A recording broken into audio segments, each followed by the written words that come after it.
Salut tout le monde, c'est David pour la chaîne Monsieur Caméra et aujourd'hui on va regarder s'il est possible de faire de la Blackmagic Pocket 4K une caméra de voyage. C'est parti!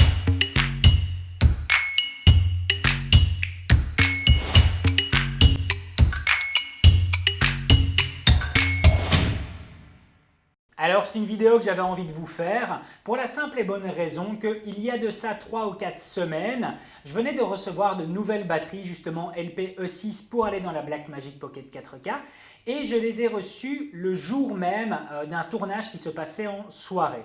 Donc en préparant mes affaires et je ne sais pour quelle raison, je me suis en fait trompé dans les batteries et j'ai embarqué mes nouvelles batteries pour la Blackmagic Pocket 4K et non mes batteries supplémentaires pour mon GH5S.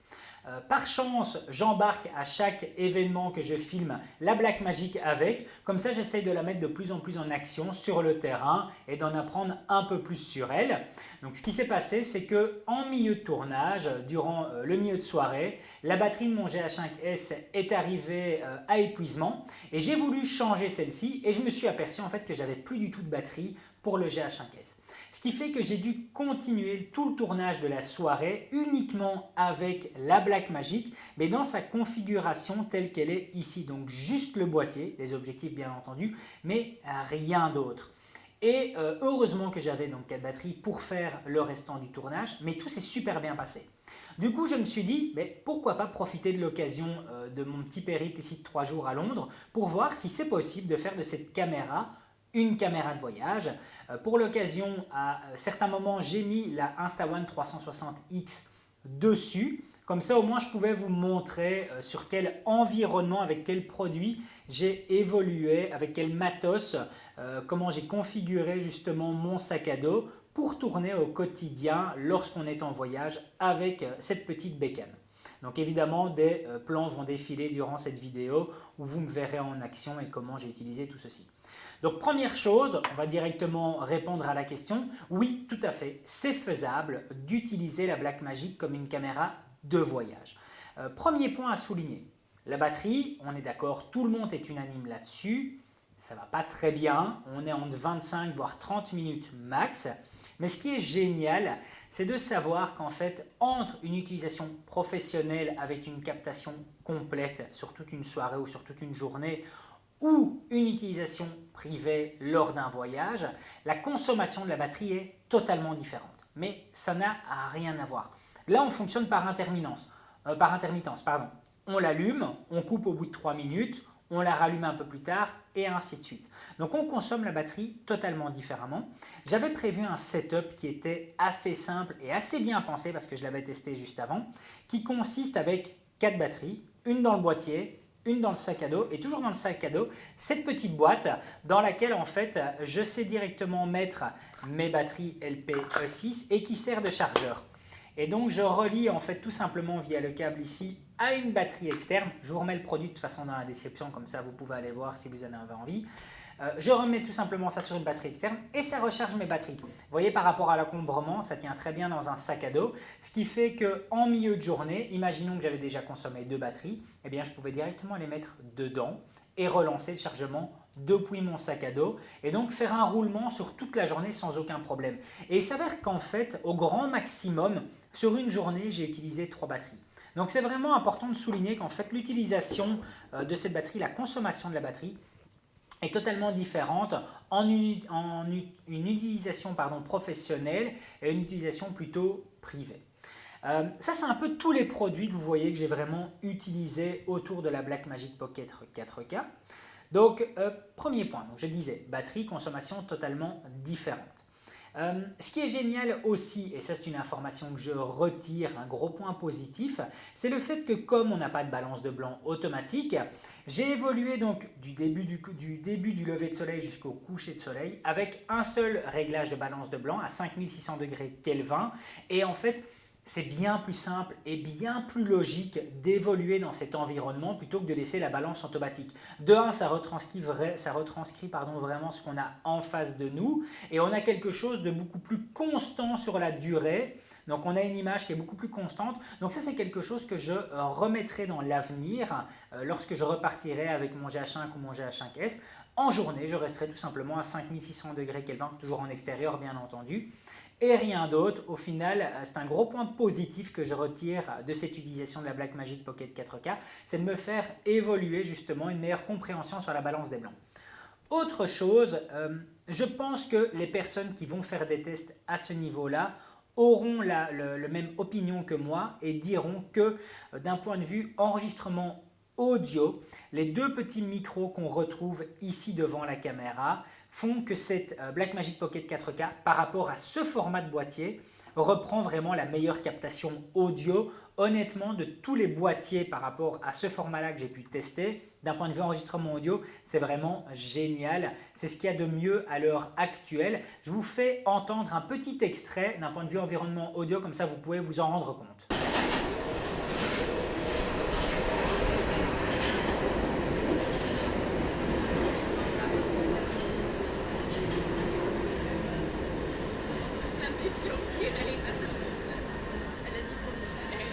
Voilà, donc comme vous pouvez voir, c'est vraiment quelque chose qui est super bon et qui fonctionne très bien avec cette Blackmagic Pocket 4K. Autre point, tout a évolué principalement autour de cet objectif, le tout nouveau Lumix 10-25, dont je suis ultra fan. C'est vraiment quelque chose qui pour les voyages est le plus polyvalent. Voilà, en équivalence plein format, c'est un 20-50 mm. Le tout en ouverture constante, donc à 1.7, donc c'est vraiment génial. Pour de l'utilisation aussi en basse lumière, en soirée, donc avec le double ISO natif ici à 3200 plus l'ouverture à 1.7, on a vraiment quelque chose qui fonctionne parfaitement bien. Moi j'ai été super content du résultat avec cette Blackmagic Pocket 4K et le Lumix 10-25. J'avais évidemment pour l'utilisation en journée un filtre Tiffen, un filtre ND à densité variable que j'ai acheté sur place à Londres parce que je venais de casser mon Hoya et de nouveau j'en suis super content. Ça me confirme le fait que Tiffen est vraiment bon. J'ai aussi un de leurs filtres, le Black Promised, que j'adore. Et ici, avec le filtre ND, voilà, je suis super content. 82 mm, petite bague d'adaptation pour repasser à 77 mm. Le tout fonctionne super bien. Par contre, Blackmagic Pocket 4K, capteur non stabilisé. Lumix 10-25, objectif non stabilisé. Ce qui veut dire que j'étais content d'avoir mon gimbal pour avoir justement des plans hyper stables. J'étais aussi hyper content de mettre en action tout l'écosystème de monture Arca Suisse. Donc en fait, vous voyez ici la petite attache GorillaPod qui est présente ici. Elle était constamment au cul de la Blackmagic.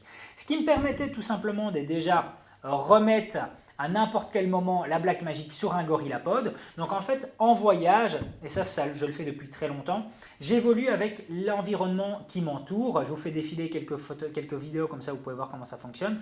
Je vais utiliser une poubelle, une boîte aux lettres, des bouées de secours, peu importe, vraiment l'environnement qui m'entoure pour déposer justement le GorillaPod dessus et pouvoir avoir des plans hyper stables. Avec la Blackmagic, ça fonctionne super bien, c'est universel avec n'importe quel boîtier. Le GorillaPod, vous avez votre plan fixe qui sera merveilleusement bien filmé grâce à ça. Toujours pour avoir de la stabilité. J'utilisais évidemment système Peak Design, les sangles avec attache rapide. La sangle Peak Design, deux possibilités. Soit directement au cou où on va tirer sur le boîtier. Le problème, c'est que ça fait un peu mal au cervical, mais ça fonctionne bien et c'est assez rapide. Deuxième possibilité, vous allez tout simplement bloquer ici la sangle au niveau de votre bras. Vous poussez toujours sur votre boîtier et là, de nouveau, une tension se fait et vous avez quelque chose d'hyper stable. Je vous fais de nouveau défiler des plans, comme ça, vous voyez un peu comment ça fonctionne. Alors, à ça s'ajoutait encore un nouvel événement. Je remets ici la petite sangle à place. C'était ceci ici. Alors ça en fait, c'est un monopied avec une ceinture qui est présent dans le Creator Kit du Zhiyun Crane 3. Et c'est assez bien fait parce qu'en fait, vous mettez ça à votre taille et vous avez le monopied tout simplement qui pend, auquel j'avais mis de nouveau une petite attache Arca Suisse, donc à n'importe quel moment, je savais fixer la Blackmagic directement dessus. Et avec son système d'attache, qui est bien fait. En fait, une fois que c'est mis à la ceinture, vous voyez, ceci ici repose directement sur la petite attache.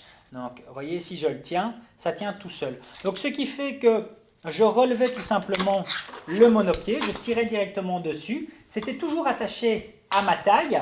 Et ce qui fait qu'avec le point de stabilisation gauche-droite avec la sangle, plus le point de stabilisation en bas, j'avais des plans super stables. De nouveau, je vous fais défiler 2-3 images, comme ça, vous voyez un peu comment ça fonctionne. C'était assez pratique. Ça fonctionne vraiment très très bien en situation de tournage. Le seul petit bémol en fait avec cette situation de voyage, c'est que lorsque vous allez voyager énormément, lorsque vous marchez énormément, eh bien vous avez le monopied qui peut venir un peu vous taper dans le tibia ou dans le mollet. Donc sur tournage, c'est génial. En voyage, ça fonctionne aussi, mais voilà, c'est pas à 100% pratique. Ça fonctionne, mais c'est pas à 100% pratique parce que ça vient à taper dans le mollet ou dans le genou. Je suis super content de l'avoir pris avec moi. Je ne sais pas pour autant si c'est quelque chose que je referai toujours pour du voyage. Pour tourner, ça c'est certain, parce qu'évidemment le monopied, moi, m'aide tout simplement à mettre le gimbal dessus, donc le Zhiyun Crane 3. Maintenant pour du voyage, je ne suis pas certain que je le referai. Je suis content de l'avoir testé, mais voilà.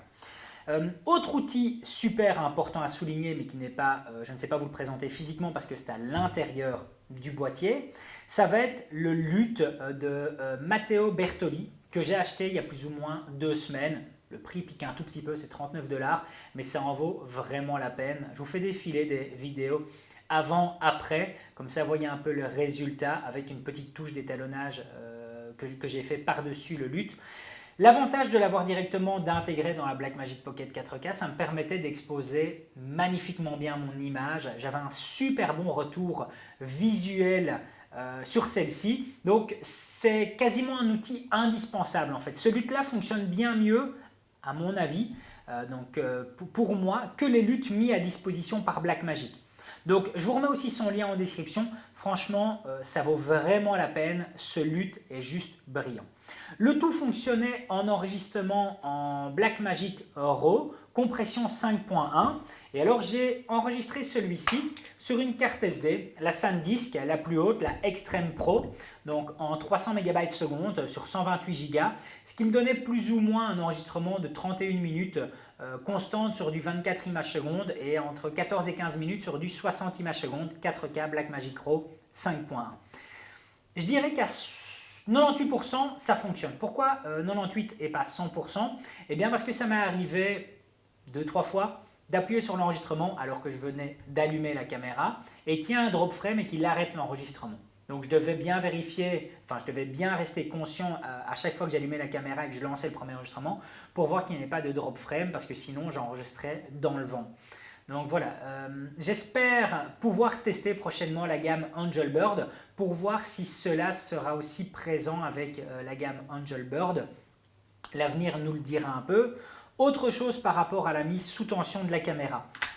Ça, c'est un petit défaut. La mise sous tension prend, on va dire, entre 4 et 5 secondes. Ce qui fait que s'il se passe quelque chose vraiment de rapide devant vous qui n'est pas prévu, ben, vous pouvez quasiment faire une croix dessus parce que la caméra met entre 4 et 5 secondes pour s'allumer. Donc voilà, ça c'est un tout petit point négatif. La mise sous tension est un peu lente, ce qui fait qu'on peut louper certaines choses. Le grand écran qui est derrière est juste génial. Par contre, moi je voulais vraiment essayer la configuration la plus minimaliste possible. Donc j'ai pas eu d'écran externe, rien du tout. J'ai tout fait via l'écran présent sur la Blackmagic Pocket 4K. C'est super bien, par contre même à une luminance à 100% en plein soleil, c'est un peu moyen, donc ça c'est un peu compliqué à gérer. Et bien entendu, ben, on n'a pas d'œilleton, on n'a pas de viseur, rien du tout. Donc ça aussi c'était un peu embêtant. Autre outil que je voudrais voir apparaître dans les futures mises à jour, bien que je ne sais pas si le composant à l'intérieur est présent pour ça, ça serait une jauge de niveau. Même chose, évidemment, comme j'utilise mon environnement et le GorillaPod, quand je mettais ma Blackmagic sur le GorillaPod, mais je ne sais faire le niveau que ce qui me semblait juste. Je ne savais pas vérifier à 100% si celui-ci était bon. C'est vrai que c'est un outil qui est présent dans nos boîtiers traditionnels, comme mon GH5 ou mon GH5S. Ici, je n'avais pas de niveau. Donc voilà, ça de nouveau, ça a quelque chose qui est à prendre en compte. Aussi, il faut partir dans l'idée que si vous comptez utiliser cette caméra comme une caméra de voyage, il faut que vous soyez dans votre tête dédié à 100% au niveau de la vidéo. Bien que, pourquoi est-ce que je dis ça? Parce que cette caméra-ci n'est pas un appareil photo. Elle fait très difficilement les deux, bien que, j'insiste là-dessus. En fait, je regrette de ne pas lui avoir donné sa chance durant ce voyage-ci pour faire des photos. C'est un regret que j'ai. D'un autre côté, j'étais avec le Fuji X-T30 que je suis en train de tester et que j'adore. C'est un gros coup de cœur que vous verrez bientôt sur la chaîne. Mais je regrette de ne pas lui avoir donné sa chance d'un point de vue photo parce qu'au final, depuis le début, je n'arrête pas de dire que même si on a le petit appareil, le petit bouton qui est présent juste ici pour prendre des photos, elle n'est pas faite pour ça. Mais au final, je maintiens cette position-là alors que je ne l'ai jamais essayé. Donc, je pense que ce sera le but d'une prochaine photo, ça sera de donner cette chance-ci au boîtier et de faire des photos avec et de voir le résultat. Je pense, je suis quasiment certain qu'en tout cas le résultat photo sera présent, mais par contre c'est plutôt la manipulation qui va être compliquée. Donc les réglages photo qui évidemment sous une ergonomie pareille vont à mon avis être un peu difficiles, le fait de ne pas avoir de viseur, ce genre de détails là, mais l'avenir me le dira. Dommage, j'aurais dû lui donner cette chance et faire des photos avec cette caméra. Le tout évoluait, comme je l'ai dit depuis le départ, sur le système Arca Suisse, pareil sur la petite plaque de fixation Giant Crane 3. Donc pour ça, d'un point de vue ergonomie, tout ce matos fonctionnait super bien. J'avais pris en plus un objectif supplémentaire avec moi, mais je ne l'ai pas mis sur la table pour la simple et bonne raison que je ne l'ai pas utilisé.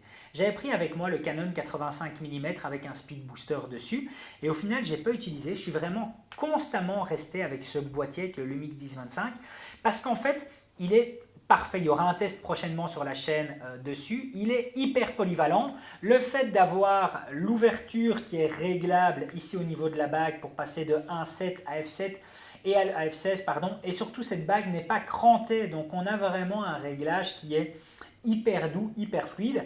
Pareil ici, ça c'est quelque chose que je dis depuis le début que c'est à changer sur les objectifs Lumix, c'est-à-dire qu'on a un système de mise au point logique avec un système de gradation. On n'est plus sur le système de mise au point par fil présent sur les autres objectifs Lumix. Donc ça c'est quelque chose qui est génial parce qu'au moins je retrouve quelque chose de physique. Je sais voir, voilà, là je me trouve à 1,5 m de distance de mise au point et ainsi de suite. Là je suis à l'infini.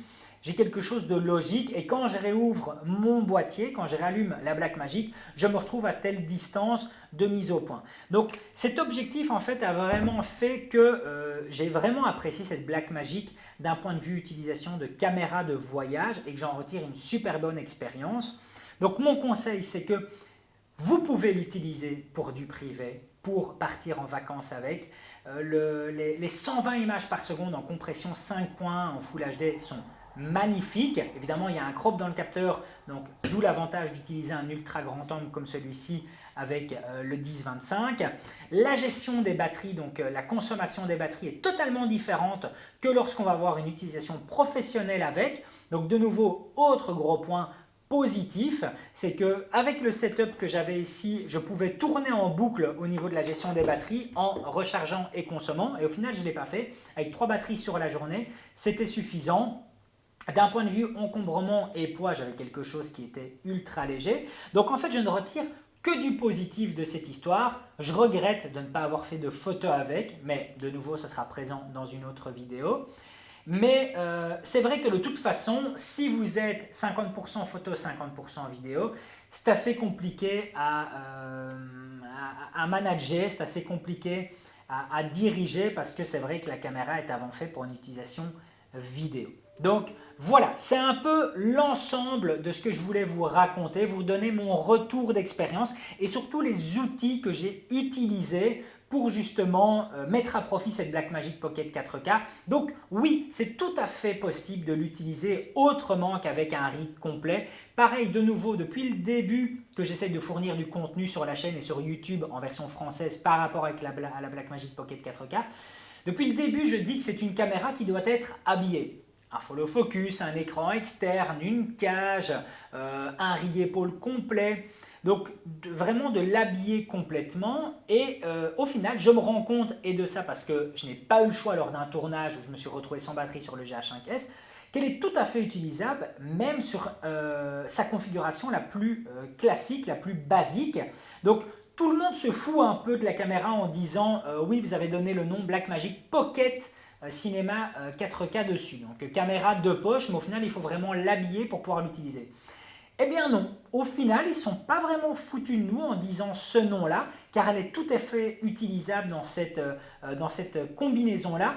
Et je pense que je suis assez impatient en fait d'avoir le battery grip qu'ils ont annoncé il y a quelques mois maintenant, il y a 2 mois maintenant je pense, en même temps que Resolve 16. Je suis assez impatient de voir la prise en main que ça apportera en plus, de nouveau gestion de l'autonomie.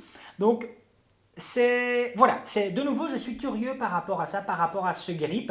Je suis super content de l'utilisation que j'ai eue de façon générale. Et si vous disposez de cette caméra, je ne peux que vous conseiller en tout cas de la mettre dans une utilisation aussi privée parce que croyez-moi, le rendu qu'elle vous donne reste spectaculaire. C'était la première fois que je testais vraiment la compression Blackmagic Raw en 5.1 et le résultat est incroyable. De nouveau, heureusement que j'avais le LUT Matteo Bertoli dessus. Ça m'a vraiment bien aidé pour étalonner, pour exposer mon image. Voilà. Mais oui, la compression 5.1, c'est impressionnant. En fait, avec cette caméra-là, ce qui est étonnant, c'est que tous les autres boîtiers que j'utilise à l'heure actuelle, que ce soit un Fuji X-T3, un GH5, un GH5S, dès qu'il s'agit de la 4K, mais je sais que ça va être plus lourd à traiter, ça va être un peu plus compliqué, un peu moins fluide à lire de par les codecs d'utilisation sur ma bécane. Mais en fait, avec celle-ci, je ne me pose pas la question. Je laisse directement en 4K parce que voilà, c'est un codec d'enregistrement avec le Blackmagic Raw qui est super fluide et qui est lisible un peu sur n'importe quelle bécane. Donc c'est vrai que ça, c'est génial parce que avec cette caméra-ci, je peux vraiment passer sur la 4K sans me poser de questions. À aucun moment, quand j'utilise cette caméra, je me pose la question si je vais utiliser de la Full HD ou de la 4K. C'est d'office de la 4K, sauf si je suis contraint avec le 120 images par seconde d'utiliser la Full HD. Sinon, c'est d'office la 4K. Et c'est la première caméra qui m'apporte ça. C'est le fait de me dire, ben voilà, je ne me pose pas la question, je vais directement shooter en 4K. Alors qu'avec toutes les autres caméras qui sont présentes sur le marché, de par les codecs d'enregistrement, ben à chaque fois, je me pose un peu la question. Ici, ce n'est pas le cas. Donc ça aussi, c'est un plus. Voilà, c'est un peu tout le résumé que je voulais faire par rapport à cette expérience et vous donner justement mon avis, éventuellement les conseils avec le matos que j'ai utilisé. Si vous avez d'ailleurs la moindre question par rapport à tout ça, n'hésitez pas à me le mettre en commentaire, j'essaierai vraiment d'y répondre au mieux. Si la vidéo vous a plu, n'hésitez pas à mettre un gros pouce bleu, ça me fait super plaisir. Et puis surtout à vous abonner à la chaîne pour être tenu au courant des prochaines sorties. A plus!